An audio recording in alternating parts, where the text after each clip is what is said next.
हाय बच्चों, तो मेरे प्यारे प्यारे बच्चों, यहाँ पे हम लोग पढ़ेंगे सब्जेक्ट फिजिक्स।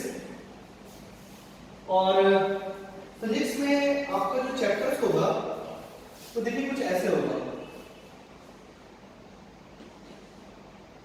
वैसे तो आपको बुक में देखोगे तो पहले इलेक्ट्रिसिटी मिलेगी, इलेक्ट्रिसिटी,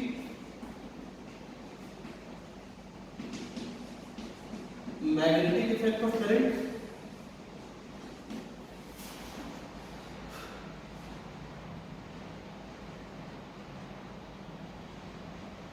फिर आएगा आपको लाइट, फिर आपको सोर्सेज ऑफ एनर्जी। ठीक है, ये आपका 4 क्वेश्चन है, पूरे 10 दिन पढ़ना है और इसी से आपके क्वेश्चन वगैरह आते हैं। ओके, आप लोग कुछ नहीं, ज्यादा नहीं पढ़ना, इसलिए थोड़ा थोड़ा हर एक का मतलब छोटा छोटा कंसेप्ट है, बट हम कोशिश करेंगे आपको हर वो बेसिक बताने का जो सवाल आपके मन में उठ सकता है, वो सारी चीजों को हम लेंगे और अच्छे से पढ़ेंगे जिससे कि आप अपना बोर्ड तो निकालेंगे, बट एनटीएससी और ओलंपियाड में भी आपका अच्छा पोजीशन है। ओके, तो देखते हैं सबसे, लेकिन हमारा जो सिलेबस चलेगा वो हम लोग पहले लाइट को कवर करेंगे।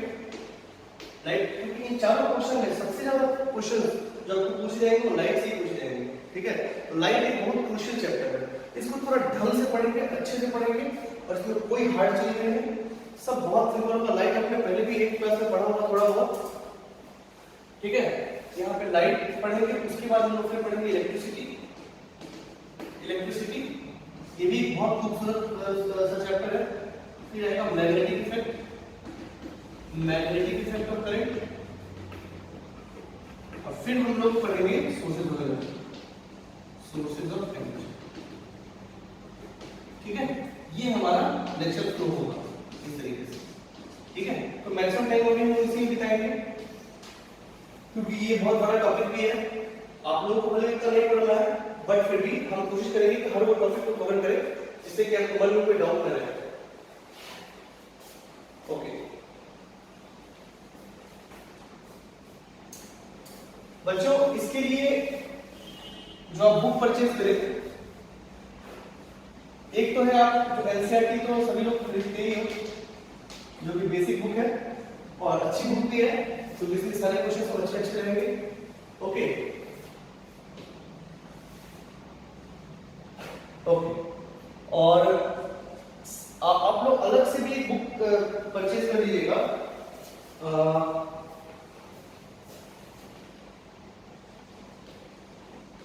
पियर्सन, जिसमें कि आपको अच्छे से सवाल मिलेंगे। ठीक है, ओके, उसके बाद we have TCA, the parent शीवर स्टडी मटेरियल, जिसमें आपको तमाम सवाल मिलेंगे, आपको बोर्ड से रिलेटेड भी और आपको बोर्ड से रिलेटेड भी सवाल काफी सारे मिल जाएंगे और कॉम्पिटिशन्स के रिगार्डिंग बहुत सारे सवाल मिल जाएंगे। ठीक है, हम लोग कई सारे शीट्स वगैरह भी करेंगे इसके ऊपर। ठीक है ना, तो this is more than enough. ठीक है, ये आप परचेज कर लीजिए, ये भी आप परचेज कर लीजिए, ये आपको मदद करेगा हर कॉम्पिटिटिव सवाल, तो कॉम्पिटिटिव सवाल तो आपको इसमें ही मिलेंगे।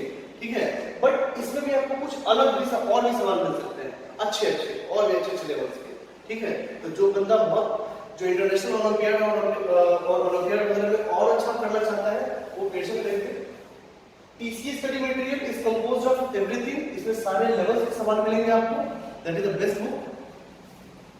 ठीक है फ्रेंड्स, ओके, और क्लास के नोट्स बहुत इंपॉर्टेंट होंगे, उसमें कई सारे ऐसे बात होंगे जो आपके बुक में नहीं मिलेगा आपको। ठीक है ना, तो क्लास का नोट्स बहुत इंपॉर्टेंट है, तो जो भी हम नोट्स कराते चले आप उसको अच्छे से ढंग से लिखते चलेंगे। ठीक है, सारे सब्जेक्ट्स का अलग अलग कॉपी बनाना है, तो फिजिक्स का भी एक अपना ही कॉपी बनेगा और अच्छा सा कॉपी अच्छे से लिखिएगा ताकि आपको एग्जाम के समय में भटकना ना पड़े। ठीक है, चलिए तो शुरू करते हैं हम लोग। लाइट,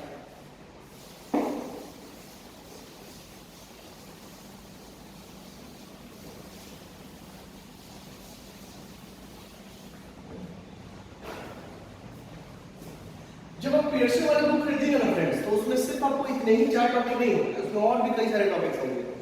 ठीक है ना। वो बेसिकली आईआईटीज वगैरह के लिए पर्टिकुलरली सारे सब्जेक्ट्स में, जैसे कि आपको टीसीएस स्टडी मटेरियल में जो मिलेगा आपको, वो आपको इस सब्जेक्ट से ही है, बट पियर्सन वाले में ये तो रहेंगे ही, और एक्स्ट्रा टॉपिक्स भी हैं जो 9, 8, 9, 10 में आपने पढ़ा है, ठीक है ना। तो उसमें थोड़ा सा आपको जो भी हेल्प होगा, जो भी आपको हेल्प चाहिए होगा, आप पूछ सकते हैं कमेंट सेक्शन में, चाहे जब इंस्टीट्यूट लॉकडाउन के बाद खुल जाए उसके बाद आ सकते हैं, ठीक है। ओके, चलिए हम लोग बढ़ते हैं इसमें। लाइट क्या है दोस्तों? ये लाइट दोस्तों, लाइट जो है ना शुरू से बहुत पेचीदा चीज आता है। बहुत साइंटिस्ट लोग इसको समझने की कोशिश किए, लेकिन समझ में कई बार कई बार लोग इसको समझने की कोशिश करते थे, बट कभी ये पार्टिकल निकलता था, कभी ये वेव निकलता था। पार्टिकल्स और वेव क्या है, क्यों बोलते हैं ये चीज? पार्टिकल्स का मतलब होता है कि उसके पास अगर हम ये कहीं फेंक रहे हैं तो ये पार्टिकल है, सीधा ही चलेगा, अपने ही ट्रैजेक्टरी पे चलेगा। ये है पार्टिकल। तो पार्टिकल जब भी चलेगा अपने ट्रैजेक्टरी पे चलेगा, वो फैल नहीं सकता है, वो फैल नहीं सकता है। और वेव क्या है? मतलब कि कहने का मतलब ऐसा समझे कि अगर कोई पार्टिकल, अगर उसको हम यहाँ से फेंकें, यहाँ से अगर एनर्जी दिए, कोई एनर्जी इस पाथ में लेके इधर आएगा, ठीक है, और वो पार्टिकल अपने साथ एनर्जी लेके चला यहाँ से, ठीक है। लेकिन वेव में क्या होता है? वहां भी हम लोग एनर्जी भेजते हैं, लेकिन वो एक ट्रैजेक्टरी पाथ में नहीं आता है, वो फैल के आता है। इससे दो बात समझ में आता है कि सर क्या एनर्जी ट्रांसफर के लिए मास का आवश्यकता है? आंसर है हाँ। क्या सिर्फ मास से ही एनर्जी ट्रांसफर कर सकते हैं? आंसर है नहीं, ठीक है। तो अगर मास के साथ एनर्जी भेजना है तो हमारे पास पार्टिकल से, पार्टिकल पे किसी को फेंक दीजिए, किसी को मार दीजिए, तो उसके पास एनर्जी है। लेकिन अगर एनर्जी भेजने के लिए सिर्फ मास की जरूरत है, ये जरूरी नहीं है, आप वेव के थ्रू भी भेज सकते हैं, ठीक है। तो वेव क्या है? तो वेव बेसिकली बच्चों एक डिस्टरबेंस है, ठीक है ना। और डिस्टरबेंस जब आगे मूव करता है उसी को हम लोग क्या बोलते हैं? वेव। जैसे मान लो कि एक धागा, इसको यहां डिस्टर्ब किए ऐसे, ठीक है, तो क्या होगा? ये आगे बढ़ेगा, ये थोड़ी देर के बाद ऐसा, और फिर थोड़ी देर बाद ऐसा, फिर यहां से रिटर्न होके फिर वापस आएगा, ठीक है। तो आपने क्या किया? एक बार एनर्जी लगाया और वो ऐसे गया और फिर ऐसे आया, आता है ना, आप लोग देखते हो रियल लाइफ में। ये क्या है? ये एनर्जी ट्रांसफर नहीं हुआ क्या? एनर्जी ट्रांसफर हुआ, मास ट्रांसफर हुआ क्या? ऐसा नहीं। तो एनर्जी ट्रांसफर के लिए मास ट्रांसफर होना जरूरी नहीं है, ठीक है। तो जब हम एनर्जी मास के थ्रू भेजते हैं तो वो अप्रोच होता है पार्टिकल अप्रोच। जब एनर्जी बिना किसी मास ट्रांसफर के भेजते हैं उसको बोलते हैं वेव अप्रोच, ठीक है। ओके, दूसरी बात कि पार्टिकल का जो पाथ होता है वो फिक्स होता है, वो अपने ट्रैजेक्टरी पे ही चलता है। लेकिन जो वेव होता है वो एक फिक्स ट्रैजेक्टरी पे नहीं चलता है, वो फैलता है, ठीक है। तो लाइट क्या है? बेसिकली लाइट भी एक एनर्जी है, लाइट एनर्जी। तो क्या वो अपनी एनर्जी को कैसे भेजता है? तो वो अपनी एनर्जी को दोनों तरीके से भेज सकता है, या तो पार्टिकल से या तो वेव नेचर से। इसीलिए दोस्तों हम लोग बोलते हैं कि लाइट का दो नेचर है, लाइट का दो नेचर है, एक पार्टिकल नेचर, दूसरा wave nature. Okay, particle nature और वेव नेचर। तो अब बोलोगे सर अभी तो बोला पार्टिकल मतलब मास, नहीं, ये जरूरी नहीं है। आपको समय के साथ ये आगे समझ में आएगा कि पार्टिकल नेचर में मास होना जरूरी नहीं है। पार्टिकल नेचर का मतलब होता है मोमेंटम ट्रांसफर, ठीक है। लाइट के पास ये दोनों नेचर है, ठीक है। तो अगर सर जब पार्टिकल नेचर की बात करें तो क्या लाइट का मास आता है? आंसर नहीं है, वहां पे उसका मोमेंटम ट्रांसफर आता है। आपने आपने पढ़ा था ना, आपने कभी पढ़ा होगा पता नहीं में अपने इंस्टीट्यूट में कभी ना कभी पढ़ा तो P बराबर m/v, मोमेंटम बराबर मास इनटू वेलोसिटी। बट मैं आपको बताऊं ये फॉर्मूला बिल्कुल इनएप्रोप्रिएट है। ये कुछ जगह पे काम आता है और मैक्सिमम जगह न्यूटन मैकेनिक्स में ये काम आता है, पर न्यूटन मैकेनिक्स में नहीं पढ़ेंगे तो ये काम में नहीं आएगा। मोमेंटम का असली डेफिनेशन होता है E/v, that is energy upon velocity. मतलब मोमेंटम ट्रांसफर करने के लिए मास का आवश्यकता है, मतलब मास का ही आवश्यकता है, ये कहना गलत है, ठीक है। मोमेंटम ट्रांसफर करने के लिए एनर्जी का होना आवश्यकता है, ठीक है। तो एनर्जी का होना अति आवश्यक है। तो पार्टिकल नेचर ऑफ लाइट में अगर हम पढ़ेंगे तो वो कैसे अपने मोमेंटम को ट्रांसफर करेगा, क्या मास के थ्रू? आंसर है नहीं। क्या एनर्जी के थ्रू? आंसर है हाँ, ठीक है। और इसके जो पार्टिकल्स होंगे उस पार्टिकल का नाम होगा फोटोन, फोटोन, ठीक है ना। तो फोटोन क्या है? ये एक स्पेशल पार्टिकल है, it is a special particle, special particle which can transfer momentum but it does not possess mass, does not possess mass। आएगा समझ में? तो लाइट का जो पार्टिकल नेचर है और उसके पार्टिकल नेचर को एक्सप्लेन करना चाहते हैं तो फोटोन थ्योरी के हिसाब से उसको एक्सप्लेन कर सकते हैं। उसके पास मास होता है? आंसर नहीं। क्या मोमेंटम ट्रांसफर कर सकता है? हाँ, और जो मोमेंटम ट्रांसफर कर सकता है वही पार्टिकल है, ठीक है। तो आज के बाद से इसको समझ के रखें, ठीक है ना। ये फॉर्मूला इनएप्रोप्रिएट है, अधूरा फॉर्मूला है, ठीक है, ओके। वेव नेचर में क्या मोमेंटम ट्रांसफर होता है? आंसर नहीं, वो तो वहीं पे है, वो वहीं पे। जैसे आप ऐसे समझे कि 10 लोग लाइन में खड़े हैं, ठीक है, और सब आप लोग एक दूसरे को पकड़ के रहिए, ठीक, और हम एक को अगर ऐसे डिस्टर्ब करें तो सभी लोग डिस्टर्ब हो जाएंगे। तो क्या हम पूछे क्या आप कहीं मूव किए? आंसर है नहीं। एनर्जी चला गया? आंसर है हाँ, ठीक है। तो आप वहीं खड़े हैं, आपका मोमेंटम वही है, लेकिन एनर्जी चला गया क्या? आंसर है हाँ। ये जो प्रोपेगेशन ऑफ एनर्जी है, इस नेचर को हम लोग कहते हैं वेव नेचर। आई बात समझ में?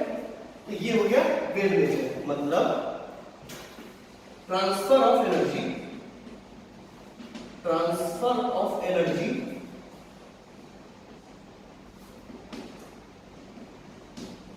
Without actual movement of particle, ठीक है। अब क्या है लाइट, अब जो लाइट एनर्जी दे सकता है वो किस माध्यम से? इस माध्यम से या इस माध्यम से? आंसर है दोनों माध्यम से, ठीक है। तो समझ में आता है कि अच्छा जब हम इसके वेव नेचर को पढ़ेंगे, जब लाइट वेव के तरीके से अपनी एनर्जी को ट्रांसफर कर रहा है उस समय पढ़ेंगे वेव नेचर को, और जब लाइट अपना एनर्जी मोमेंटम ट्रांसफर के थ्रू यानी कि फोटोन के थ्रू भेजेगा तब हम लोग पढ़ेंगे उसका पार्टिकल नेचर, ठीक है। दोस्तों बहुत लड़ाई हुई इसमें, बहुत लड़ाई हुआ।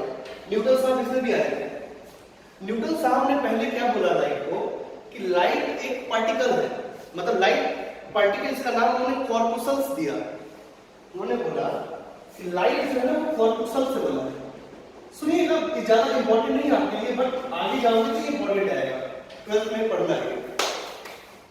कॉर्पुसल्स, उन्होंने बोला कि लाइट जो है बहुत छोटा पार्टिकल है, बहुत छोटा पार्टिकल है, ठीक है, और जब वो हमारे आंखों पे पड़ता है तो हमारे रेटिना को हिट करता है, ठीक है, और उसके हिट करने के कारण हमारे दिमाग में सेंसेशन होता है जिससे कि हम किसी भी ऑब्जेक्ट का कलर डिसाइड कर सकते हैं। उन्होंने ऐसा बोला, ठीक। फिर उन्होंने बोला कि लाइट अलग अलग कलर्स के क्यों दिखाई देते हैं। उन्होंने बोला कि हर कलर का जो कॉर्पुसल्स है, लाइट का जो कॉर्पुसल्स है उसका साइज अलग अलग है, तो अलग अलग साइज मतलब अलग अलग कलर, ये उन्होंने बोला। और भी दो चार बातें, टेक्निकल बातें हैं कि लाइट अगर पड़ेगा तो कोलिजन करके वापस आएगा, इसको रिफ्लेक्शन बोलेंगे, और इस दौरान वो कोई भी एनर्जी लॉस नहीं करेगा, ऐसा उन्होंने बोला। समझिए बात। तो उन्होंने तो उसका पार्टिकल डिसाइड कर दिया कि वो एक पार्टिकल है और सारी चीजों को लिख दिया। इस थ्योरीज का नाम है न्यूटन्स कॉर्पuscles थ्योरी, जो कि बिल्कुल गलत हो गया जी। और बहुत सालों तक हम लोग ये गलत चीज पढ़ रहे थे।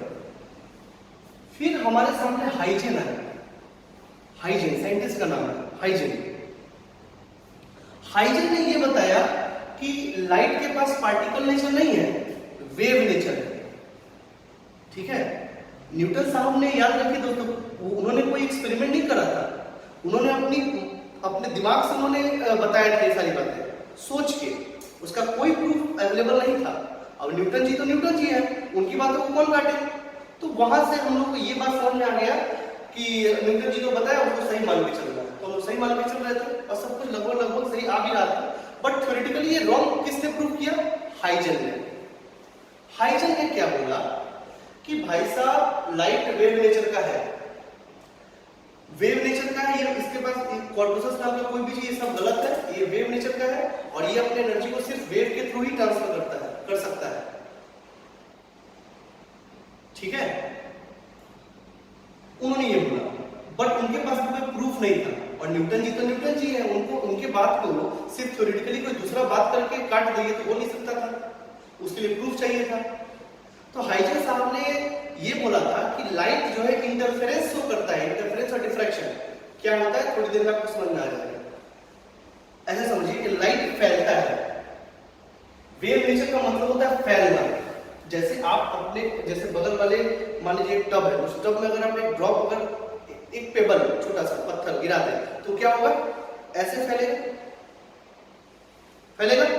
तो क्या फैलता है, वेव क्या होता है, वो एक फैलता है, वो चारों तरफ फैलेगा। तो दो सोर्स है और इधर से लाइट निकला और इधर से लाइट निकला, क्या ये दोनों मिलेंगे? तभी मिलेंगे जब दोनों फैलता है। मैं आपसे बात अगर बताऊंगी, यहां से लाइट निकल रहा है तो फैलेगा ऐसे ऐसे। क्या ये दोनों, इन दोनों का मिलन हो रहा है? आंसर बिल्कुल। ये तभी मिलेंगे जब ये फैलेगा। और फैलता कौन है? तो वेव। फैलता कौन है? तो पार्टिकल थोड़ी ना फैलता है। आप इसको मानो कि इसको फेंकेंगे इधर, तो क्या चौक फैल गया? क्या चलता? नहीं। लाइट को चलाएंगे, लाइट चारों तरफ रोशनी देगा क्या? हाँ, तो फैलता है। तो अगर ये दोनों फैला और ये दोनों मिला, तो यहां पे एक स्क्रीन है, स्क्रीन पे अजीब पैटर्न आता है, एक लाइट बनता है, एक dark, light dark, light dark, फिर लाइट डार्क, फिर लाइट डार्क, इस तरीके का फ्रिंज बनता है। और ये किस लिए बनता है? क्योंकि ये फैल रहा है, क्योंकि ये फैल रहा है, तब जाके आया। और अगर फैल रहा है तो लाइट का कौन सा नेचर हो गया? वेव का। अगर ये पार्टिकल नेचर तो सीधा जाता, सीधा जाता, ये थोड़ी ना मिलके ये सब बनाता। हमको एक यहाँ लाइट मिलता है, एक यहाँ लाइट मिलता है, यहाँ थोड़ी ना मिलता। लेकिन हम ये देखते हैं कि हमको पूरे जगह पे ऐसा लाइट मिलता है, और ये तभी पॉसिबल है जब लाइट फैलते हैं। तो हाइजेन ने ये बातें थ्योरेटिकली कही थी, प्रैक्टिकली नहीं कहा था इन्होंने। प्रैक्टिकल कौन किया? इनके स्टूडेंट्स। इनके एक स्टूडेंट थे, नाम था इनका यंग्स। ओके, यंग इनके स्टूडेंट थे, मतलब हाइजेन के स्टूडेंट थे।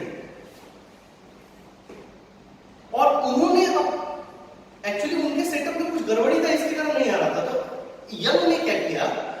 यंग ने क्या किया कि उसी एपरेटस में थोड़ा बहुत चेंजेस कर दिया उन्होंने, और देखा कि हमारे गुरुजी जो बात कह रहे थे वो सही था, और हमको फ्रिंजेस दिखे हमारी पट्टियों पे। तब जाके ये प्रैक्टिकली प्रूव हो गया और न्यूटन का थ्योरी गलत साबित हो गया। उस दिन से एक अजीब ब्रेक थ्रू हुआ और समझा गया कि जो न्यूटन का थ्योरी था वो गलत था, उसको काट दिया गया और हम लोग फिर पढ़ने लगे लाइट क्या है? वेव है। तो ये बात यंग ने प्रूव कर दी, और यंग के इस एक्सपेरिमेंट का नाम है यंग्स डबल स्लिट एक्सपेरिमेंट। आपके सिलेबस में अभी नहीं, आप 12th में पढ़ेंगे इन चीजों को। यंग्स डबल स्लिट एक्सपेरिमेंट, इसको दोस्तों वर्ल्ड के टॉप 10 एक्सपेरिमेंट्स में रखा जाता है। ठीक है ना, जो कि न्यूटन के बाप को चैलेंज कर दिया। चैलेंज बड़ा होगा तो नाम भी बड़ा होगा, तो उन्होंने ऐसा दिखाया। थोड़ा दिन चला, सब सही चला। अब पूछोगे सर फिर कोई दिक्कत है? तो आंसर है हाँ, फिर दिक्कत आया। अब दोस्तों आ गए ये प्लैंक, आइंस्टाइन। उन्होंने दिखाया कि अगर यहाँ पे लाइट अगर पड़ रहा है तो मोमेंटम ट्रांसफर, जैसे मान लीजिए एक बॉल है, ये बॉल रेस्ट पे है और ये बॉल मोशन में, इसको मारेगा तो ये भी तो हिल जाएगा। तो उन्होंने देखा कि लाइट जब यहाँ आ रहा है तो यहाँ से इलेक्ट्रॉन्स टूट के बाहर निकल रहे हैं, और ये तभी हो सकता है जब एक चीज को मारे जोर से, ये अपना मोमेंटम यहाँ ट्रांसफर करे और ये इसको बाहर निकल के बाहर फेंके, ये तभी हो सकता है। तो ये नेचर को, इस एक्सपेरिमेंट का नाम है फोटो इलेक्ट्रिक इफेक्ट। इसका नाम है photo electric effect. Photo electric effect just आपके लिए ये इंट्रोडक्शन है, कुछ नहीं। फोटो इलेक्ट्रिक इफेक्ट, तो फोटो इलेक्ट्रिक इफेक्ट में ऐसे बताया कि नहीं बाबू ये तो वेव से नहीं हो सकता था, ये होगा तो पार्टिकल से ही होगा। अभी बोला बाप ये तो बहुत बड़ी बात है। अभी आप बोल रहे हो पार्टिकल है, उन्होंने एक्सपेरिमेंट शो कर रहा है, सही तो वो भी है क्योंकि एक्सपेरिमेंटली है वो। उन्होंने बोला कि एक्सपेरिमेंट से तो वेव था, आप बोल रहे हो कि प्रैक्टिकल, ये भी बोला तो ये भी तो प्रैक्टिकल है, दोनों प्रैक्टिकल हो गए। एक शो कर रहा है वेव नेचर, एक शो कर रहा है क्या, पार्टिकल नेचर। अब बड़ा असमंजस घमासान। अब आइंस्टाइन जी आए, इन बातों में सुलह कराए, और सुलह कराने के बाद उन्होंने बोला कि आप लोग झगड़िए नहीं, लाइट दोनों है, वो वेव भी है वो पार्टिकल भी है। और तब से हम लोग ये मानने लगे कि लाइट के पास डुअल नेचर है, डुअल नेचर, वो वेव भी है वो पार्टिकल भी है। आई बस समझ में? तो कब कब पढ़ेंगे वेव और पार्टिकल? तो जब उसके वेव नेचर को पढ़ेंगे तब हम वेव के बारे में पढ़ेंगे, और जब उसके पार्टिकल नेचर को पढ़ेंगे तो जैसे जब फोटो इलेक्ट्रिक इफेक्ट पढ़ना होगा तो हमको पार्टिकल नेचर देखना पड़ेगा, रिफ्लेक्शन रिफ्रैक्शन देखना पड़ेगा तो हमको वेव नेचर देखना पड़ेगा। तो ऐसे ही पढ़ते हैं दोस्तों। ये एक छोटा सा इंट्रोडक्शन है लाइट को लेकर। आई बात समझ में? तो ये सारा चीज आपको पता होना चाहिए, इंट्रोडक्टरी है, इंट्रोडक्टरी पार्ट है, ठीक है। तो इतना सारा झमेला के बाद हम ये समझ जाए कि लाइट का डुअल नेचर है, एक वेव नेचर है, उसका पार्टिकल नेचर है, ठीक है। और इसके पार्टिकल नेचर में पार्टिकल के पास मास होगा, आंसर नहीं, वो फोटोन होगा। क्या मोमेंटम ट्रांसफर? तो क्या मास के लिए मोमेंटम ट्रांसफर हो सकता है? आंसर हो सकता है, ठीक है। तो एक एक जीता जाता एग्जांपल फोटोन, ठीक है। खैर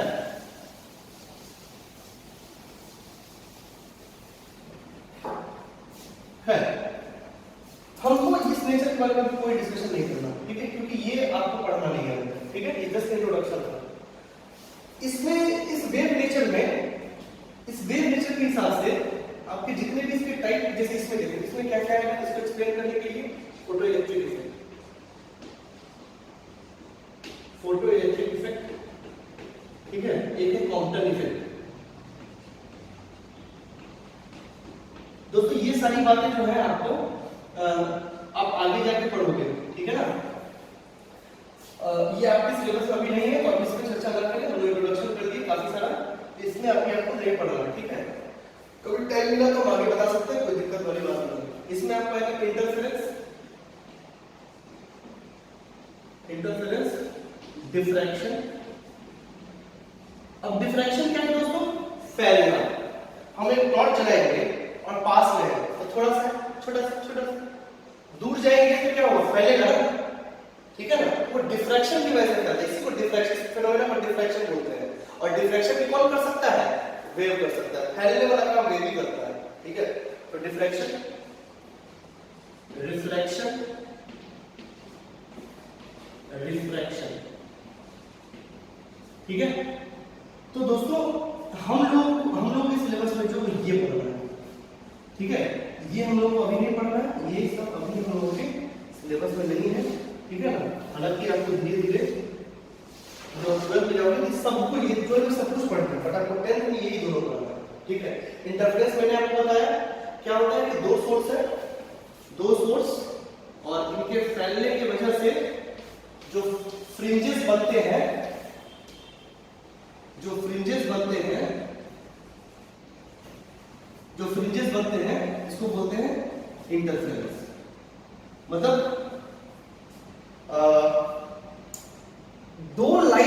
मिलन होना ही इंटरफेरेंस है, ठीक है। और उससे जो ये पैटर्न बनता है उसको बोलते हैं इंटरफेरेंस फ्रिंजेस।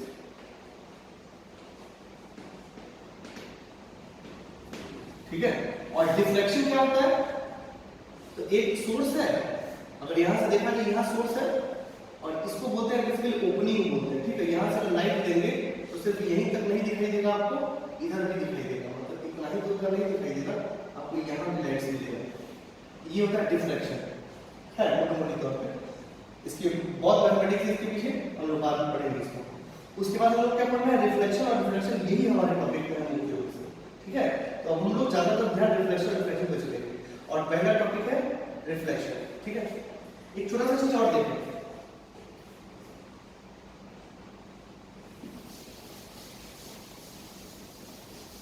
एक छोटा सा चीज और देखें। मान लीजिए वेव है, ठीक है ना, जैसे लाइट की बात करें, ठीक है। अगर लाइट के वेव नेचर की बात करें तो ये कौन सा वेव है? इलेक्ट्रोमैग्नेटिक वेव है। इलेक्ट्रोमैग्नेटिक, ये सब इंट्रोडक्शन है। इलेक्ट्रोमैग्नेटिक वेव है। इलेक्ट्रोमैग्नेटिक वेव का क्या मतलब है? इसमें इलेक्ट्रिक फील्ड भी है और मैग्नेटिक फील्ड भी है। अब ये क्या होता है आगे आपको समझ जाएगा, बस अभी तक के लिए समझिए कि ये इलेक्ट्रिक फील्ड है, ये मैग्नेटिक फील्ड है। इलेक्ट्रिक फील्ड और ये क्या है? मैग्नेटिक फील्ड, ठीक है। और जब ये इलेक्ट्रिक फील्ड और मैग्नेटिक फ्लक्चुएट करेगा तो इन दोनों के परपेंडिकुलरली लाइट निकलता है। ये है लाइट, ये निकला लाइट। जब इलेक्ट्रिक फील्ड और मैग्नेटिक फील्ड दोनों एक दूसरे के परपेंडिकुलर होंगे और वो ऑसिलेट करेंगे तो यहां से लाइट निकलता है डायरेक्शन ऑफ प्रोपगेशन। ये इसके डायरेक्शन ऑफ प्रोपगेशन, इधर लाइट मूव करता है। छोटा सा बस एग्जांपल है आपके लिए, ये ऐसा है, ये निकल रहा है इलेक्ट्रिक फील्ड मैग्नेटिक फील्ड, इसको इलेक्ट्रोमैग्नेटिक वेव बोलते हैं, ठीक है। ठीक है दोस्तों, अब आपने 9th क्लास में पढ़ा होगा कि इसको क्या बोलते हैं? वेवलेंथ। और जितने देर में ये जाता है उसको बोलते हैं टाइम पीरियड, पढ़ा होगा आपने, ठीक है। और इससे रिलेटेड एक और चीज पढ़ा होगा फ्रीक्वेंसी, जो कि 1 बाय टाइम पीरियड होता है, ठीक है। छोटी छोटी बातें हैं जो आपको समझ में आनी चाहिए सारी बातें, ठीक है। दूसरा, आपको स्पेक्ट्रम पता है कि नहीं? देख लीजिए यहाँ पे, मोस्ट प्रोबेबली मोस्टली यहाँ पे इंफ्रारेड रे, चाहे ऐसे देखो, यूवी अल्ट्रावायलेट, हमारे पास जो विजुअल रीजन है वो ये है, विब्रियो, आपको शायद पता हो, ये जो धनुष विब्रियो, इसके बाद जो है वो इंफ्रारेड होगा, ठीक है। और ये यूवी रे, फिर एक्सरे, फिर गामा रे,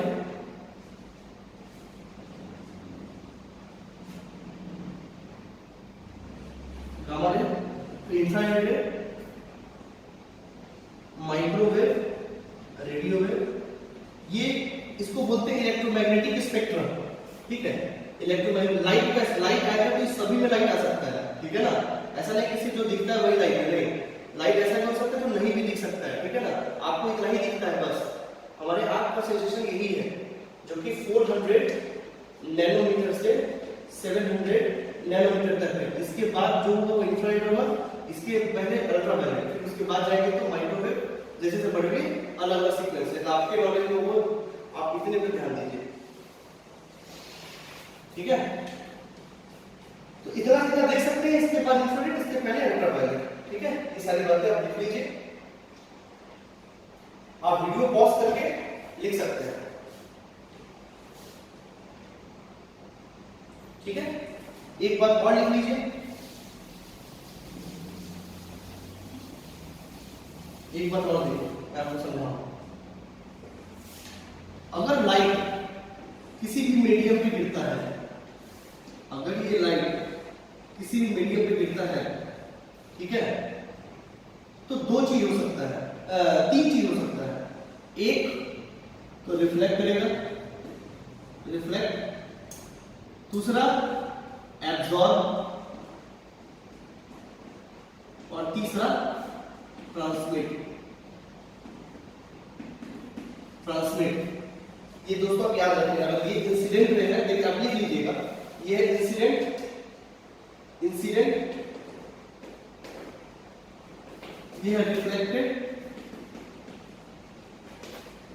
ये एब्जॉर्ब, ये ट्रांसमिटेड। इसको कैपिटल टी से डिनोट करेंगे, इसको ए से डिनोट करेंगे, ठीक है। मतलब जो इंसिडेंट यानी कि जितना लाइट एनर्जी गिरेगा उस एनर्जी का तीन चीज हो सकता है, या तो वो रिफ्लेक्ट करेगा, या तो वो एब्जॉर्ब करेगा, या तो वो ट्रांसमिट करेगा, ठीक है। चौथा चीज नहीं हो सकता। मतलब जितना 100 जूल एनर्जी को इस पे देंगे, energy joule is the unit of energy, 100 joule देंगे तो हो सकता है कि 20 जूल इधर चला जाए, 30 जूल ये रख ले, 30 50 और 50 को छोड़ दे बाहर, ऐसा हो सकता है और यही होता है।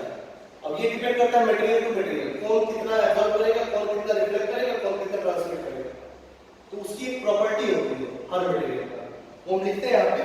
होप कि आपको समझ में आ जाए। जो इंसिडेंट एनर्जी है उसका तीन पोर्शन है, रिफ्लेक्शन, एब्जॉर्प्शन प्लस ट्रांसमिशन। ये वेव के लिए है, ठीक है ना। तो जो वेव यहां गिरेगा, हम लोग सिर्फ वेव नेचर पढ़ रहे दोस्तों, तो याद रखिएगा।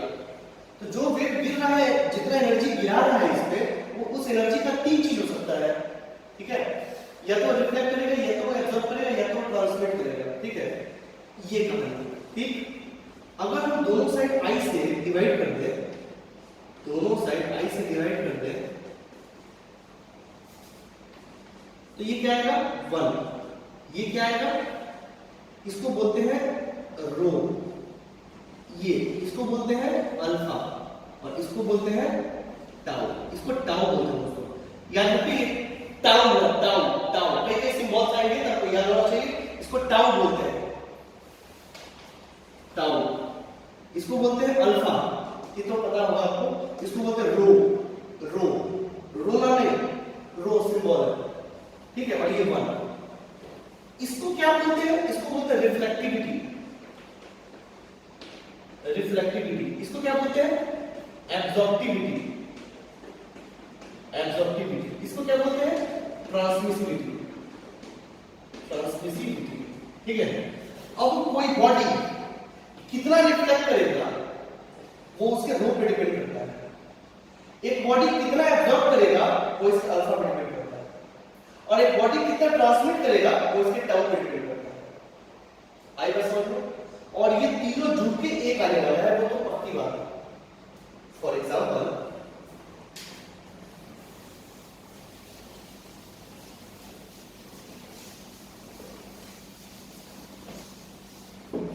एग्जाम्पल, दोस्तों अगर देखें कि मान लीजिए एक मटेरियल है, for example, for a material, ठीक है, अल्फा बराबर 0.6 है और रो बराबर 0.2 है, तो टाउ क्या होगा, टाउ क्या होगा आपको पता है, अल्फा प्लस रो प्लस टाउ बराबर 1 होता है।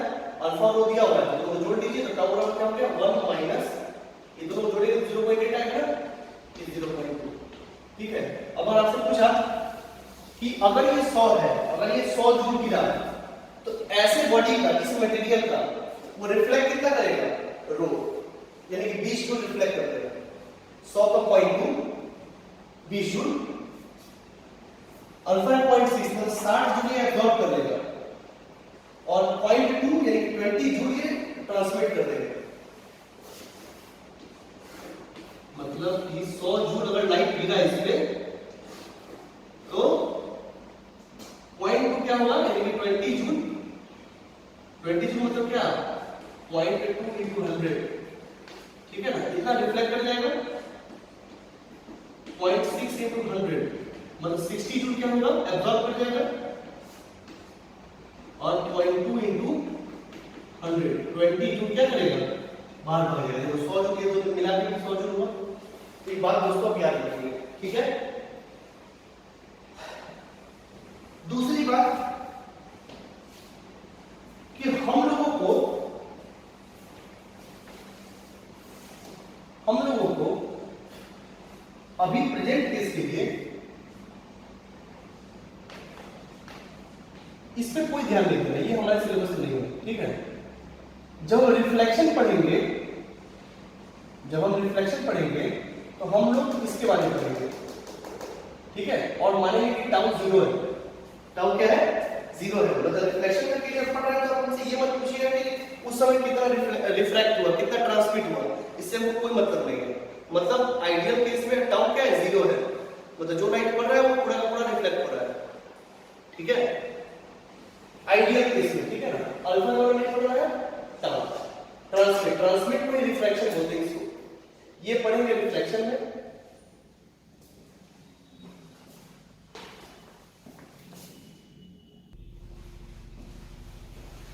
ये पढ़ेंगे हम लोग रिफ्लेक्शन ऑफ लाइट और समझेंगे कि उसके पास सिर्फ रो है, अल्फा टाउ नहीं है, ठीक है। और इसके बारे में पढ़ेंगे हम लोग रिफ्रैक्शन में, ट्रांसमिशन को हम लोग उसको रिफ्रैक्शन भी बोलते हैं, रिफ्रैक्शन, ठीक है,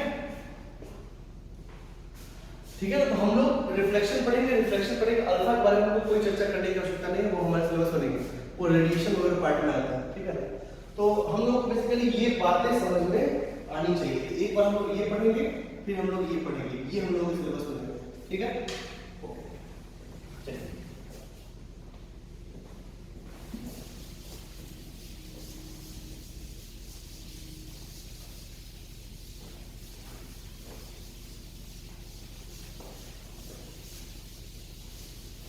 फॉर एग्जाम्पल अगर आप दोस्तों देखें तो एक लकड़ी में आप अपना फेस नहीं देख पाएंगे, लेकिन अगर आईने में देखें तो दिखाई देता है।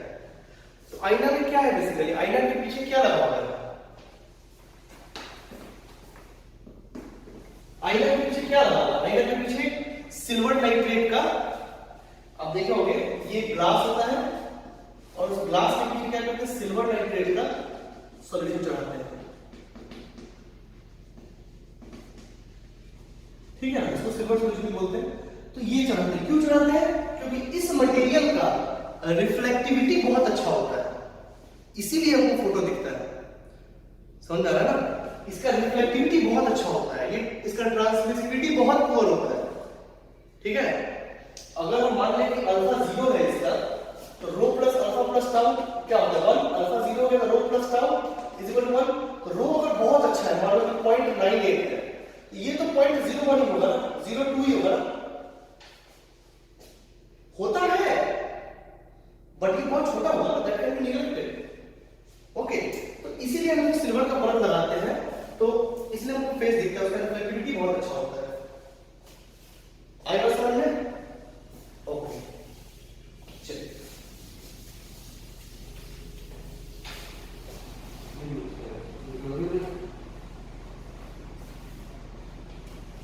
ओके, एक चीज और देखते हैं friends,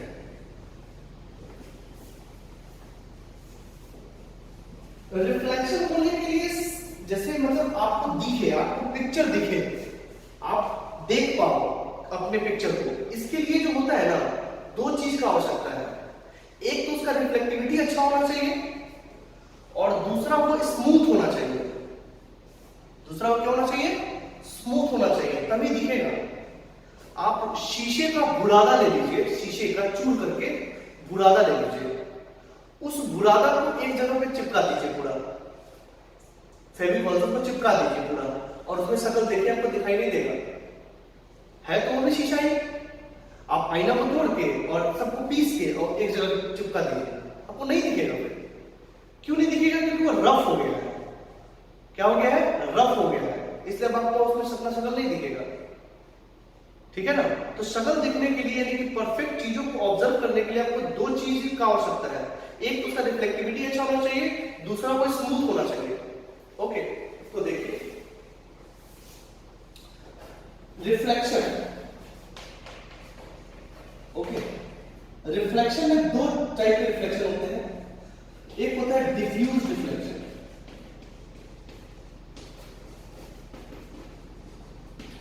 diffuse reflection, diffuse reflection क्या है, रिफ्लेक्शन थ्रू रफ सरफेस। तो रफ सरफेस में क्या होगा, ये ऐसा कुछ हो, मान लो जिस पे मान लो लाइट पड़ा, ठीक है, अब ये लाइट पड़ा, ऐसा निकल गया,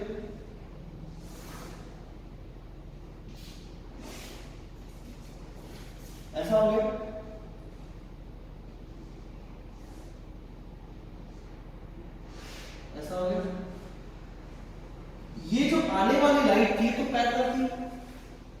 ठीक है, मान लेते हैं कि ये बहुत दूर से यहां से आ रहा है। एक बात याद रखिए दोस्तों, दूर से जो रे आता है उसको पैरेलल डिनोट कर सकते हैं। ठीक है, ये एक ही ऑब्जेक्ट से आ रहा है, क्या ये एक ही ऑब्जेक्ट पर मिल रहा है? नहीं, तो आपको ऑब्जेक्ट नहीं दिखने वाला है, इसीलिए रफ सरफेस में आपको इमेज नहीं दिखता है। अब मैं आपको दिखाता हूं एक चीज और। दूसरा रिफ्लेक्शन होता है specular reflection. Specular reflection, specular reflection क्या है? Reflection through smooth surfaces. Smooth surfaces, smooth surface से जो रिफ्लेक्शन होता है उसको हम लोग स्पेक्युलर रिफ्लेक्शन। अब यहां देखिए जैसे, ठीक है, यहां देखिए जैसे मान लो कि ये रे फिर वो कोई पॉइंट से है, तो पॉइंट से बहुत दूर है तो रेस को पैरेलल मान सकते हैं। तो मान लीजिए कि ये आ जाएगा, ये चला गया, बताइए, ठीक है, गया ना? अब मान लीजिए कि चलिए हम आपको पॉइंट से निकाल के देते हैं, समझ में आता है।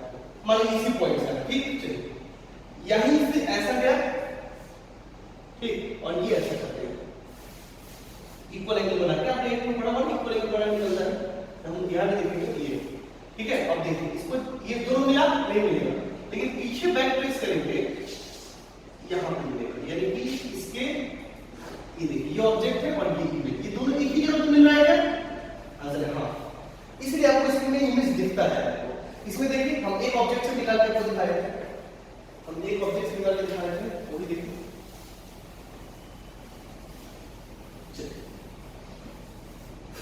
समझिए मैं चीजों को वैसे भी समझा सकते हैं। चलिए मान लीजिए कि हम ऑब्जेक्ट हम एक रे निकाले, अब यहाँ पे तो ये नॉर्मल ये है, नॉर्मल ये निकल गया, ठीक। फिर मान लीजिए यहाँ पे गया, ये निकल गया, ठीक। फिर अब देखिए ये दोनों मिलेगा अभी भी जीवन में, ये दोनों यहाँ पे नहीं मिलेगा, तो यहाँ पे नहीं दिखाई देगा, और वो भी सारे के सारे रेज नहीं मिलेंगे, उसमें से जो भी रे होगा सब मिलेगा। देखिए अगर ये होता, ये यहां मिलेगा, सब मिलेगा, जितने भी रे निकलेंगे इधर से सब का सब बैक ट्रेस में एक ही जगह पर मिलेगा, इसलिए आपको इमेज दिखता है। यहां देखिए यहाँ पे ये ऐसा मान लीजिए,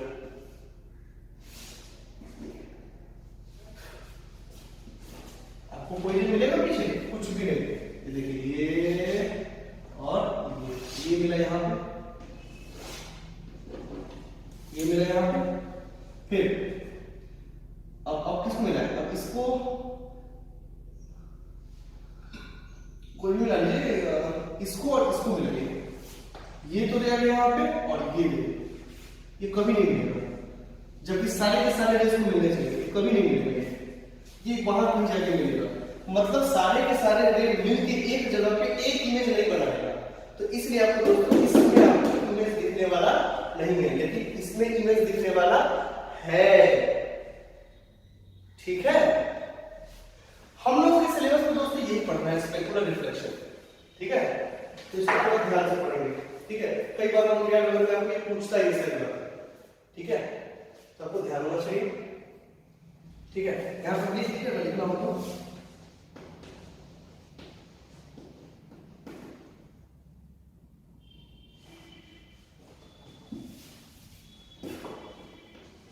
always do not meet at single point, ठीक है। इसमें always meet at single point, ठीक है। और हम लोग क्या करते हैं, लगाने के लिए ग्लास के पीछे लगाते हैं, तो ग्लास ही क्यों लेते हैं, लकड़ी के पीछे क्यों नहीं लगाते हैं? तो बेटा ग्लास बहुत ही स्मूथ है, बहुत स्मूथ, ठीक है ना। एक पूरा ग्लास अगर है तो बहुत स्मूथ होता है, उस पर आराम से और पीछे लगा देते हैं सिल्वर नाइट्रेट, रिफ्लेक्टिविटी बढ़ गया, स्मूथ भी हो गया, तो अच्छा सा इमेज भी दिखाई देता है, ठीक है। और हम लोग सुबह सुबह तैयार होकर आते हैं। चलिए रब करिए से, ओके। तो ये सारा इंट्रोडक्टरी पार्ट। ओके, सो बच्चों हम लोग पढ़ेंगे डिफ्यूज रिफ्लेक्शन और स्पेकुलर रिफ्लेक्शन। ओके, और मुख्य रूप से हमको जो भी केसेस पढ़ रहे हैं वो स्पेकुलर रिफ्लेक्शंस के पढ़ रहे हैं। ओके, और हम लोग आते हैं, देखते हैं सब नोमेनक्लेचर टू बी रिमेंबर्ड, जो आपको ध्यान रखना है। कुछ नोमेनक्लेचर है इसमें, वो ऐसा है कुछ।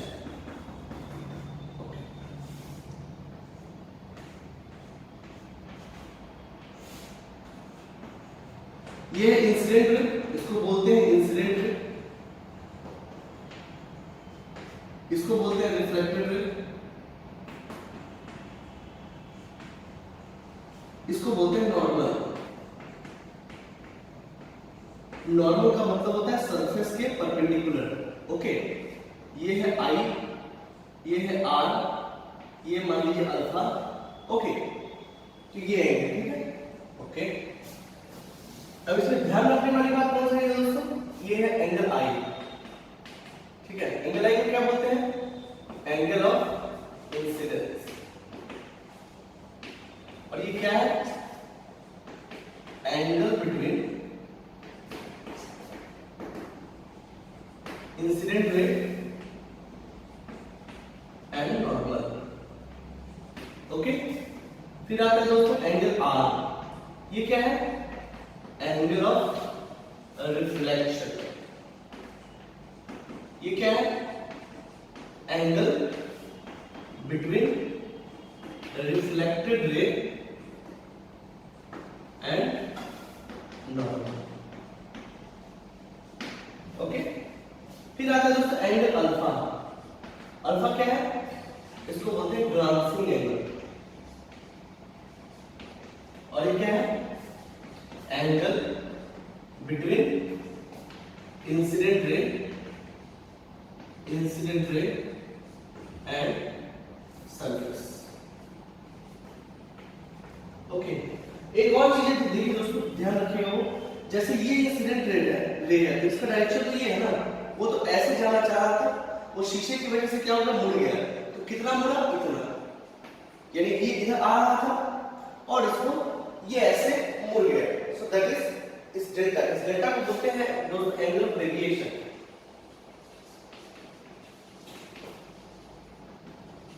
एंगल ऑफ डेविएशन, ठीक है। सो ये है क्या? Angle between trace of incident ray and reflected. ये तो इसको आप लिख ले और ध्यान में रखिए सारे नोमेनक्लेचर्स को, हम लोग बार-बार इसका यूज करेंगे आने वाले सवालों में। सो पॉज करके आप नोट कर सकते हैं इसको।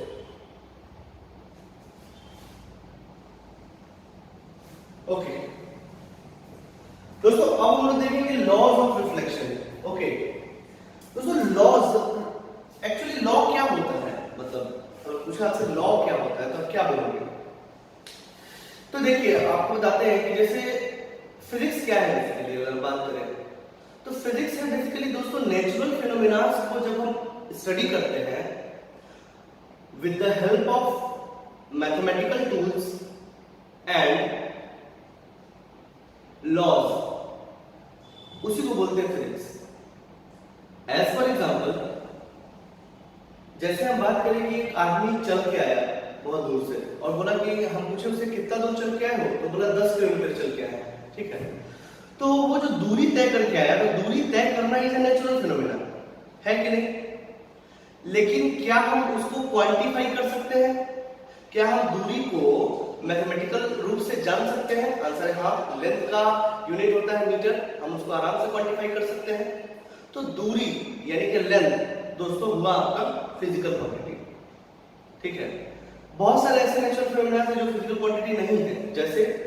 जैसे बात करें कि हम दो फ्रेंड हैं, ठीक है, सामने से मान लीजिए कोई आया, ठीक है, और हम उससे पूछे कि बताओ हम बोले कि देखो ये कितना सुंदर है, और बगल वाला बोला कि नहीं नहीं ऐसा थोड़ी नहीं, सुंदर थोड़ी ना है। तो दोस्तों हम दोनों का बात जो है अलग अलग हो गया। मतलब ब्यूटीनेस का डेफिनेशन मेरे लिए कुछ अलग है और दूसरे बंदे के लिए कुछ अलग है, ठीक है। तो ब्यूटीनेस को हम क्वांटिफाई नहीं कर सकते, उसको कोई क्वांटिटी प्रोवाइड नहीं कर सकते। ऐसा नहीं बोल सकते कि हाँ ये 10 ब्यूटी है और ये बोल दे कि 11 ब्यूटी है, ऐसा नहीं है। तो ब्यूटीनेस को हम क्वांटिफाई नहीं कर सकते, क्वांटिटी नहीं प्रोवाइड कर सकते हैं, इसलिए वो फिजिकल क्वांटिटी नहीं है। लेकिन दूरी जिसको डिफाइन कर सकते हैं वो कैसा क्वांटिटी हुआ, फिजिकल क्वांटिटी हुआ, ठीक है। उसी तरह लॉज क्या होते हैं? लॉज वो चीज है, एक तो सबसे पहले बात है लॉज वो चीज का कोई प्रूफ नहीं है और जो आपके चाहने से भी नहीं बदलेगा, ठीक है। फॉर एग्जाम्पल जैसे अगर कोई फॉरेनर अगर इंडिया में आए तो उसको इंडिया का रूल्स फॉलो करना पड़ेगा, हर हाल में फॉलो करना पड़ेगा, ठीक है, चाहे उसे अच्छा लगे या ना लगे, और उस पर वो कोई तर्क भी नहीं कर सकता। और अगर हम जाए अमेरिका में तो मुझे अमेरिकन गवर्नमेंट का लॉ फॉलो करना पड़ेगा, जिसका कोई भी मेरे चाहने या ना चाहने से कोई ताल्लुक नहीं है, ठीक है। लॉज इज अ लॉ जिसका कोई प्रूफ नहीं है और जिसको मानना है आपको हर हाल में, क्योंकि नेचर उसको फॉलो करता है। फॉर एग्जांपल अगर न्यूटन्स फर्स्ट लॉ देखा जाए कि if a body is in rest wants to remain be in rest, if a body is in motion wants to remain be in motion, ये क्यों है, इसका क्या कारण है, तो इसका कोई जवाब नहीं दे सकता। ऐसा होता है, नेचर में ऐसा चलता है, ठीक है, इसीलिए इसको लॉ बोला गया। आई बात समझ में? तो उसी तरीके से हम लॉज से और मैथमेटिक्स से किसी भी नेचुरल फिनोमेना को पढ़ने का कोशिश करते हैं, ठीक है। ओके, सो अब इसमें भी एक लॉज आता है, उसको ध्यान से देखिए। देखिए laws of reflection,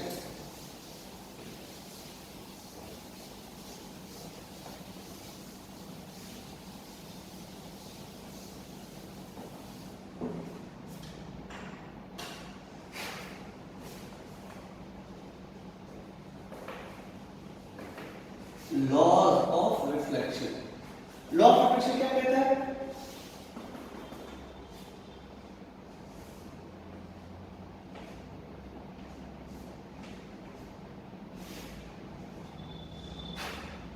If it is I, if it is R, ये है I, ये है R, ओके। सो लॉ, पहला लॉ क्या कहता है कि angle I is equal to angle R, तो angle of incidence is equal to angle of reflection, okay. ये लॉ के हिसाब से देखा गया है, ठीक है। हालांकि इसका देखिए कुछ लॉज के प्रूफ बाद में आ जाते हैं, कुछ लॉज के प्रूफ जो है वो बाद में आ जाते हैं, ठीक है ना, by considering some of the idealisations, but law पहले आता है, ठीक है ना। हो सके तो प्रूफ अगर आता है तो हम पढ़ते हैं, अगर नहीं आता है तो हमको पढ़ने की कोई खास आवश्यकता नहीं है। तो देखिए angle I is equal to angle, दूसरा I incident ray, normal and reflected ray, all lie in same plane, all lie in same plane, okay. अब दोस्तों अब कहने का मतलब है कि ये बच्चों को समझ नहीं आ रहा, नीचे वाला क्या रट लेते हैं वो, बट इसको रटने की आवश्यकता नहीं है, काफी अच्छी बात है, इसको समझ गए, ओके। तो देखें सबसे पहला जो है एंगल I बराबर एंगल R, ये तो लॉ है, ये तो देखा गया। ये कैसे देखा जाता है? पहले तो देखिए कि जैसे मैं बताऊं, चलिए जैसे मान लीजिए यहाँ पे इंसिडेंट पे गिरा, ओके, और ये ऐसे है, ठीक। हमने इस प्लेन पे एक ये लगाया रिसीवर, ठीक है, और यहाँ से इंसिडेंट रे गिरा और ये रिफ्लेक्टेड रे है। हम इसको इसी प्लेन पे अगर हम देखें तो हमको ये यहाँ से यहाँ जब ये यहाँ पे आएगा तब हमको रे दिखता है। तो हम नॉर्मल में और इस एंगल जब देखते हैं तो आई अगर ये 30 डिग्री है तो हमको दूसरा रे 30 डिग्री पे मिलता है एक्सपेरिमेंट के, ओके। तो हम लोग ये बोल देते हैं कि angle I equal to angle R. पहली बात तो ये, अगर एंगल आई 30 डिग्री है फॉर एग्जांपल, ये भी 30 डिग्री पे ही मिलेगा रिफ्लेक्टेड है, और ये जो है ये मूव कर रहा है, ये एक ही प्लेन में मूव कर रहा है, ठीक है।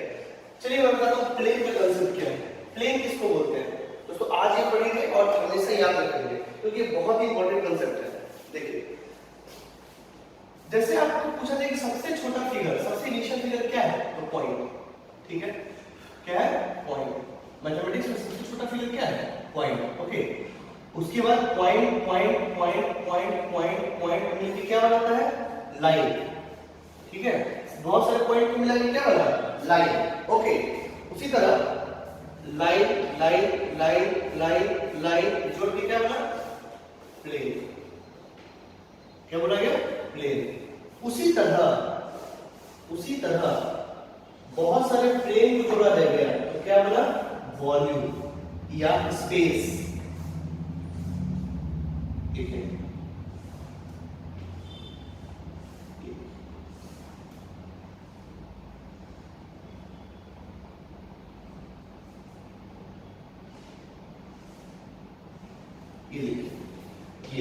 ये एक प्लेन है, ये दूसरा प्लेन है।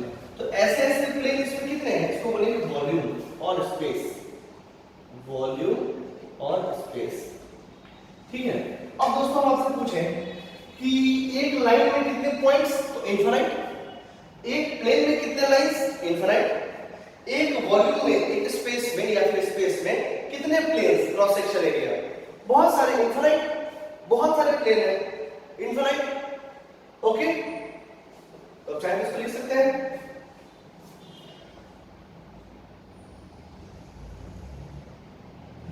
Okay, now come.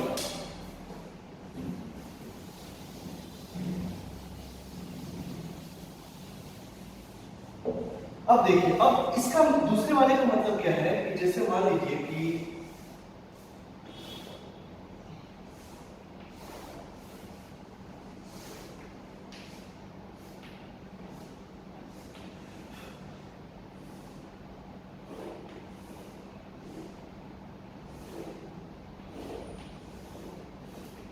मान लीजिए दो प्लेन दिए हमने, ठीक है, ये मान लीजिए पहला और ये है दूसरा।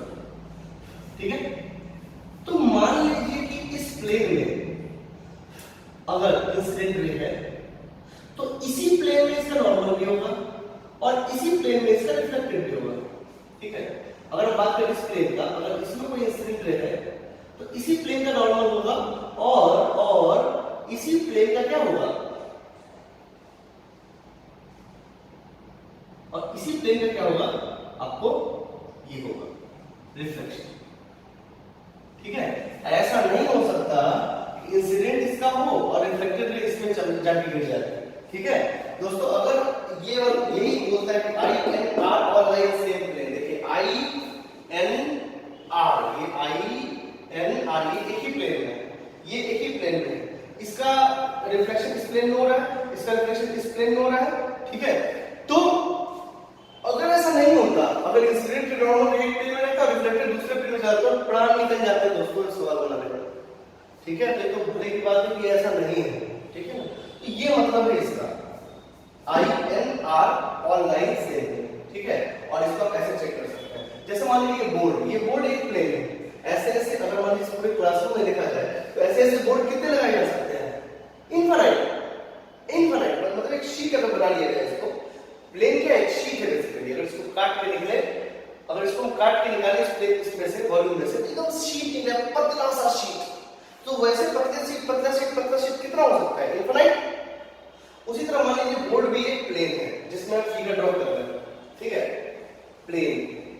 ओके, उस प्लेन में हमने ये रखा रिसीवर, क्या रखा, रिसीवर।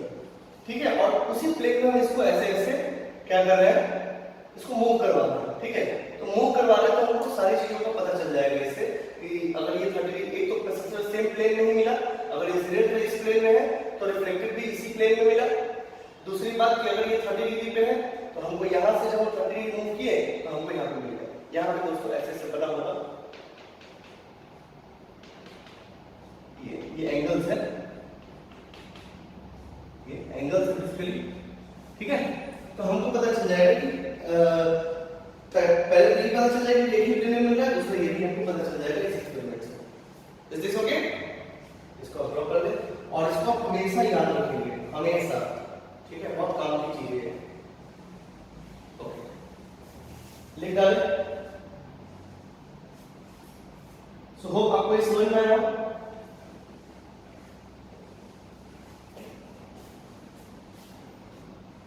ओके,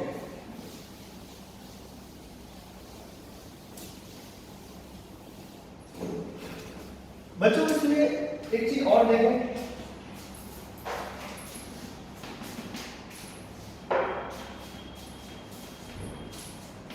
ये है n और ये है r, ये है i और ये है r, ये है अल्फा ग्लांसिंग एंगल और ये मान लीजिए बीटा है, ठीक है। तो अगर ध्यान से देखिए तो आपको समझ में आएगा कि एंगल i बराबर एंगल r तो है ही, ये अल्फा कितना है, तो दोस्तों ये तो 90 डिग्री है। अगर ये 90 डिग्री है तो इस 90 में से अगर ये i हटा दें तो ये 90 माइनस i हो जाएगा, बिल्कुल हो जाएगा। और अगर इधर देखें तो ये भी 90 डिग्री है, तो अब बीटा बराबर कितना, 90 में से ये r हटा देंगे तो 90 माइनस r, ठीक है। और क्या i बराबर r है वो तो हमको लॉ से पता चल गया, तो हम इससे ये बोल सकते हैं कि अल्फा बराबर बीटा भी होगा, ये बराबर ये भी होगा, ये भी याद रखें।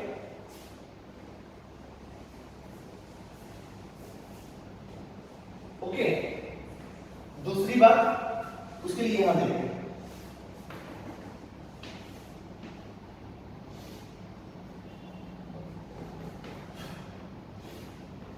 ये r मान लीजिए, ये चला ऐसा, ये है क्या, एंगल ऑफ डिविजन, ये कितना होता है, तो दोस्तों ये है मान लीजिए i और ये है r, और ये दोनों बराबर है तो क्या इसको भी i लिख सकते हैं, बिल्कुल लिख सकते हैं क्योंकि दोनों बराबर ही है।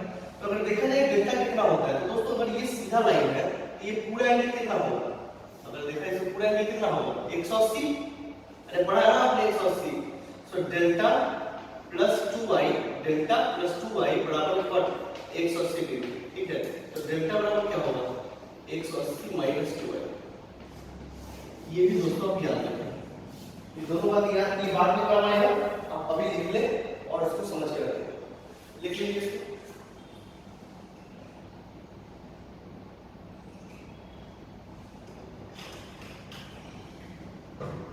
ठीक है, अभी देख लीजिए, फिर बाद में क्वेश्चन सॉल्व करेंगे तो फिर हम आपसे पूछेंगे सर।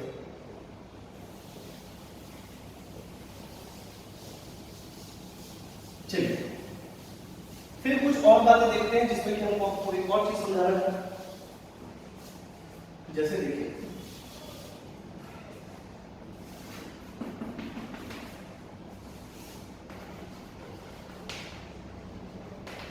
रिफ्लेक्शन थ्रू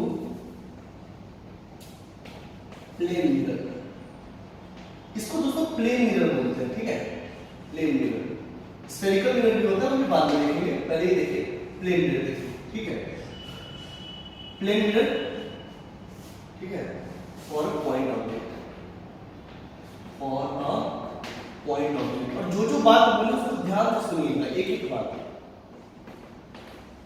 जैसे देखिए इस प्लेन मिरर से मान लीजिए ये ऑब्जेक्ट है, ठीक है, और इसका वो रिफ्लेक्शन करवाना है, ठीक है, तो इसका इमेज कहां बनेगा और कैसा बनेगा, ठीक है ना। तो ये चीज ध्यान से देखें। जैसे ऐसे समझे एक पॉइंट ऑब्जेक्ट का इमेज भी कैसा बनेगा, पॉइंट, इसमें कहीं से कोई दिक्कत नहीं है, ठीक। आपसे ये पूछा गया कि इस ऑब्जेक्ट से कितने सारे रेज निकले, बहुत सारे रेज निकले दोस्तों, बहुत सारे रेज निकले, इनफाइनाइट नंबर ऑफ रेज निकले, ठीक। लेकिन हम तो पॉइंट ऑब्जेक्ट का पढ़ रहे हैं ना, तो पॉइंट ऑब्जेक्ट का इमेज भी कैसा बनेगा, पॉइंट, सही बात है। हमको एक पॉइंट पाने के लिए मिनिमम नंबर ऑफ लाइंस कितने चाहिए, एक पॉइंट पाने के लिए हमको मिनिमम नंबर ऑफ लाइंस कितने चाहिए, 2, ये देखिए, ठीक है। तो मिनिमम नंबर ऑफ लाइन कितने चाहिए, 2। तो यहां से निकलेंगे तो इनफाइनाइट रेज, लेकिन हमको लेने की कितनी की आवश्यकता है जिससे मेरा काम चल जाएगा, 2, ठीक है। तो 2 लेते हैं, पहला लिए हम ये वाला, ये एंगल आई बराबर एंगल आर पे निकल जाएगा ऐसे, ठीक है, मान लीजिए आई, ठीक है। और एक रे ली ये वाला, दोस्तों ये रे बहुत खास होता है क्योंकि ये काफी आसान है, इसलिए आसान है क्योंकि देखिए यहां पे जब पड़ा एंगल ऑफ इंसिडेंस कितना होगा, नॉर्मल और यही आई है, दोनों पे एंगल कितना होगा, 0 डिग्री। तो एंगल ऑफ रिफ्लेक्शन में कितना बनेगा, 0 डिग्री, तो वो तो इसी पे जाएगा ना, इसके गिरता हुआ रे वो इसी पे चलता है वापस, ठीक है ना। ठीक है, इसको बोलते हैं रिट्रेस द पाथ, ऐसे आया और ऐसे चला गया। ठीक, अब देखिए दोस्तों ये ऑब्जेक्ट है, अब ये रे जहां मिलने वाला है वही इमेज बनेगा। ठीक है, तो ये रे तो एक को ऐसे जा रहा है, एक को ऐसे जा रहा है, तो कभी जीवन में मिलने वाला नहीं है। ठीक है, यानी कि रियलिटी में इसका मिलन कभी होने वाला नहीं है। तो देखते हैं दोस्तों क्या करें इसको, ऐसे रेस जो आगे ना मिले पीछे आप ट्रेस करके देख सकते हैं कि मिल रहा है कि नहीं मिल रहा है। तो देखें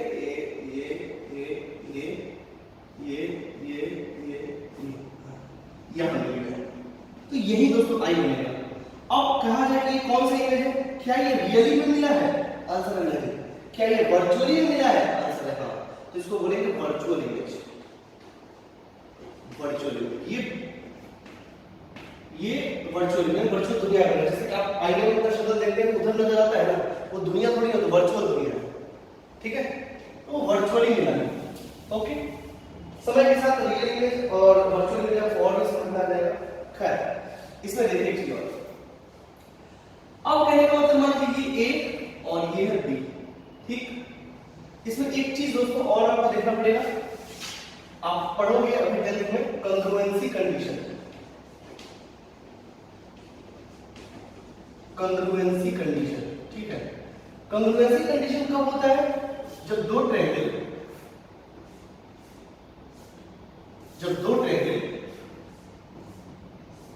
एकदम बराबर है, तो फोटोकॉपी हो, जैसे ए बी सी, ये पी, ये क्यू, ये are.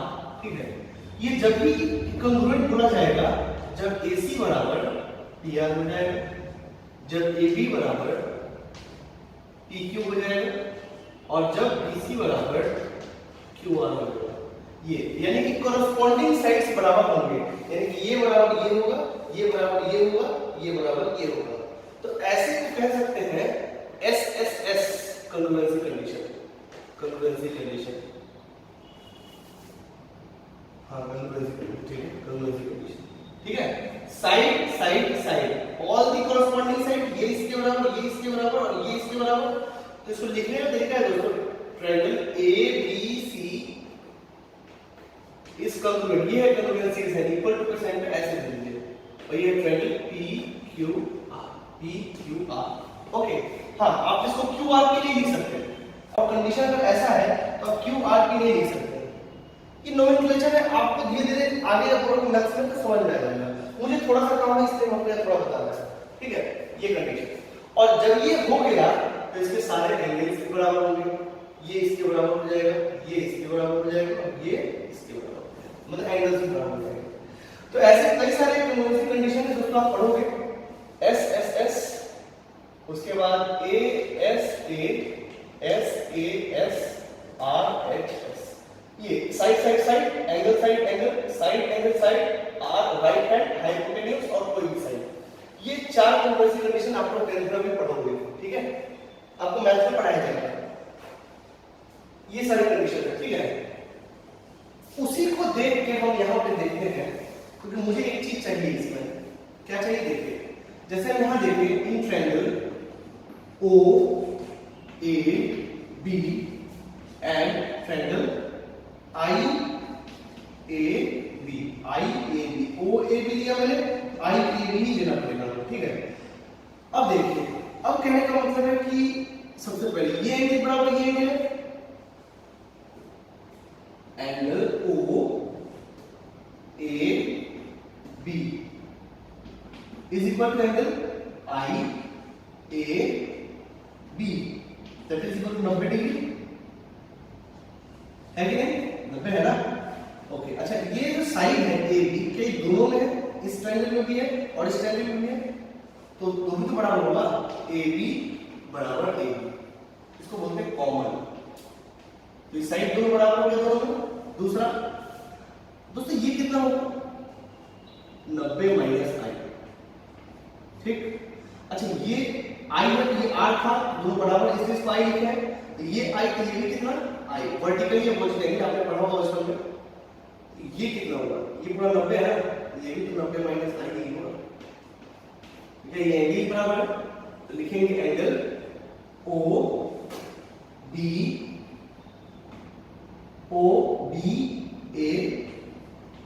Equal to angle I B A is equal to 90 minus I, है ना। तो अब ये कौन सा कॉन्ग्रुएंसी कंडीशन है, चारों में से फिट हुआ कुछ आंसर है हाँ, एंगल साइड एंगल ये वाला। तो क्या ये ट्रायंगल कॉन्ग्रुएंट हो गया, आंसर है हाँ। तो triangle O A B is congruent to triangle I A B. Okay, और जब ऐसा हो गया तो क्या कॉरेस्पॉन्डिंग साइड्स बराबर होंगे, है ना। कोई भी एक कंडीशन से कॉन्ग्रुएंट हो गया मतलब एक ट्रायंगल दूसरे का फोटोकॉपी है, ठीक है, और उसके कॉरेस्पॉन्डिंग साइड्स बराबर होंगे, ठीक है। तो अगर देखा जाए अगर ये कॉन्ग्रुएंसी कंडीशन फुलफिल है तो क्या ये बराबर ये नहीं होगा, आंसर बिल्कुल होगा। ओ ए बराबर आई ए, है ना, मुझे ये चाहिए था बेसिकली, ठीक है। अब ये कहने का मतलब क्या है कि आईए से ये ऑब्जेक्ट जितनी दूरी पे होगा उतनी ही दूरी पे आपका इमेज भी बनेगा, ठीक है। आई बात समझ में, यानी कि जितने दूर पे ऑब्जेक्ट इस मिरर से दूरी पे रखा गया होगा उतने ही दूरी पे आपका इमेज भी बनेगा। ये आज के बाद से आपको याद रखना है, ठीक है, क्योंकि हम अब जो इमेज बनाएंगे तो हम डायरेक्ट ये लिखेंगे, और ये ओ है तो ये आई है, अगर ये एक्स है तो ये भी एक्स है, याद रखिए ये चीज, ठीक है। यानी कि हमको देखना क्या है, हम अगर ये ऑब्जेक्ट इस कहीं में पूछा तो हम सीधे सीधे कैसे बना सकते हैं। सबसे पहला बात कि हमको चलना है सीधा परपेंडिकुलर, ठीक है, यहां से परपेंडिकुलर है, ठीक है, और ये जितनी दूरी पे मान लीजिए एक्स दूरी पे है तो नीचे से यहां पे एक्स दूरी पे है, जाना हमको परपेंडिकुलर ही है, एक्स दूरी बन गई। ओके, तो ये सारी बातें याद रखेंगे। ओके,